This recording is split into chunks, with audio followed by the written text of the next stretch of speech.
ಎಲ್ರಿಗೂ ನಮಸ್ಕಾರ. ಸಂಜೆ ಸ್ನ್ಯಾಕ್ಸ್ಗೆ ಅಂತ ಹೇಳಿ ಪನ್ನೀರ್ ಕಬಾಬ್ನ ಮಾಡಿದ್ದೆ. ತುಂಬಾ ಟೇಸ್ಟಿಯಾಗಿ ಕ್ವಿಕ್ಕಾಗಿ ಮಾಡ್ಕೋಬೋದು. ಬನ್ನಿ ಹೇಗೆ ಮಾಡೋದು ಅಂತ ನೋಡ್ಕೊಂಬರೋಣ. ಫಸ್ಟಿಗೆ ಮಸಾಲೆನ ಮಿಕ್ಸ್ ಮಾಡ್ಕೋಬೇಕು. ಅದಕ್ಕೆ ನಾನಿಲ್ಲಿ 1.5 ಟೇಬಲ್ ಸ್ಪೂನಷ್ಟು ಚಿಲ್ಲಿ ಪೌಡರ್ನ ಹಾಕೊಳ್ತಾ ಇದ್ದೀನಿ. ಹಾಗೆಯೇ 3/4 ಟೇಬಲ್ ಸ್ಪೂನಷ್ಟು ಗರಂ ಮಸಾಲ, ಅರ್ಧ ಟೇಬಲ್ ಸ್ಪೂನಷ್ಟು ಜೀರಾ ಪೌಡರ್, ಜೊತೆಗೆ 1 ಟೇಬಲ್ ಸ್ಪೂನಷ್ಟು ಕಿಚನ್ ಕಿಂಗ್ ಮಸಾಲ ಹಾಕೊಳ್ತಾ ಇದ್ದೀನಿ. ಹಾಗೆಯೇ ಸ್ವಲ್ಪ ಕಸೂರಿ ಮೇಥಿನ ಈ ರೀತಿ ಕ್ರಷ್ ಮಾಡಿ ಹಾಕೊಳ್ತಾ ಇದ್ದೀನಿ. ಇದ್ರ ಜೊತೆಗೆ ರುಚಿಗೆ ತಕ್ಕಷ್ಟು ಉಪ್ಪು, ಆ ಮಸಾಲೆಗೆ ಎಷ್ಟು ಬೇಕಾಗುತ್ತೆ ಅಷ್ಟು ಉಪ್ಪನ್ನ ಹಾಕ್ಕೊಂಡು ಇದಕ್ಕೆ 1 ಟೇಬಲ್ ಸ್ಪೂನಷ್ಟು ಶುಂಠಿ ಬೆಳ್ಳುಳ್ಳಿ ಪೇಸ್ಟು, ಹಾಗೆಯೇ ಸಣ್ಣದಾಗಿ ಕಟ್ ಮಾಡಿರುವಂತಹ ಕರಿಬೇವಿನ ಸೊಪ್ಪು, ಜೊತೆಗೆ ಒಂದು 3 ಟೇಬಲ್ ಸ್ಪೂನಷ್ಟು ಕಾರ್ನ್ಫ್ಲೋರ್ನ ಹಾಕ್ಕೊಳ್ತಾ ಇದ್ದೀನಿ. ಹಾಗೆಯೇ 2 ಟೇಬಲ್ ಸ್ಪೂನಷ್ಟು ಕಡಲೆ ಹಿಟ್ಟನ್ನು ಹಾಕ್ಕೊಳ್ತಾ ಇದ್ದೀನಿ. ಹಾಗೆಯೇ ಒಂದು ಅರ್ಧ ಹೋಳಷ್ಟು ನಿಂಬೆಹಣ್ಣಿನ ರಸ, ಇಷ್ಟನ್ನು ಕೂಡ ಹಾಕಿದ್ದೀನ. ಚೆನ್ನಾಗಿ ಸ್ವಲ್ಪ ನೀರನ್ನು ಹಾಕಿ ಮಿಕ್ಸ್ ಮಾಡ್ಕೋಬೇಕು.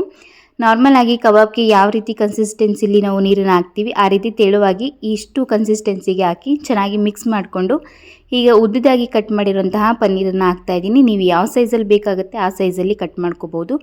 ಈಗ ಇದನ್ನು ಚೆನ್ನಾಗಿ ಮಿಕ್ಸ್ ಮಾಡಿ ಒಂದು 30 ಮಿನಿಟ್ಸ್ ಮ್ಯಾರಿನೇಟ್ ಆಗೋಕ್ಕೆ ಬಿಡ್ತಾಯಿದ್ದೀನಿ.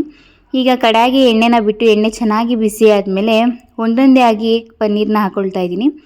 ಮೀಡಿಯಮ್ ಫ್ಲೇಮಲ್ಲಿ ಇದನ್ನು ಚೆನ್ನಾಗಿ ಫ್ರೈ ಮಾಡ್ಕೋಬೇಕು. ಎರಡೂ ಕಡೆ ಡೀಪ್ ಫ್ರೈ ಮಾಡಿಕೊಂಡ್ರೆ ತುಂಬಾ ರುಚಿಯಾಗಿರೋಂತಹ ಪನ್ನೀರ್ ಕಬಾಬ್ ಈಗ ಚೆನ್ನಾಗಿ ರೆಡಿಯಾಗಿದೆ. ತುಂಬಾ ಈಸಿಯಾಗಿ ಕ್ವಿಕ್ಕಾಗಿ ಮಾಡ್ಕೋಬೋದು. ನೀವು ಕೂಡ ಒಂದ್ಸಲ ಟ್ರೈ ಮಾಡಿ. Thank you.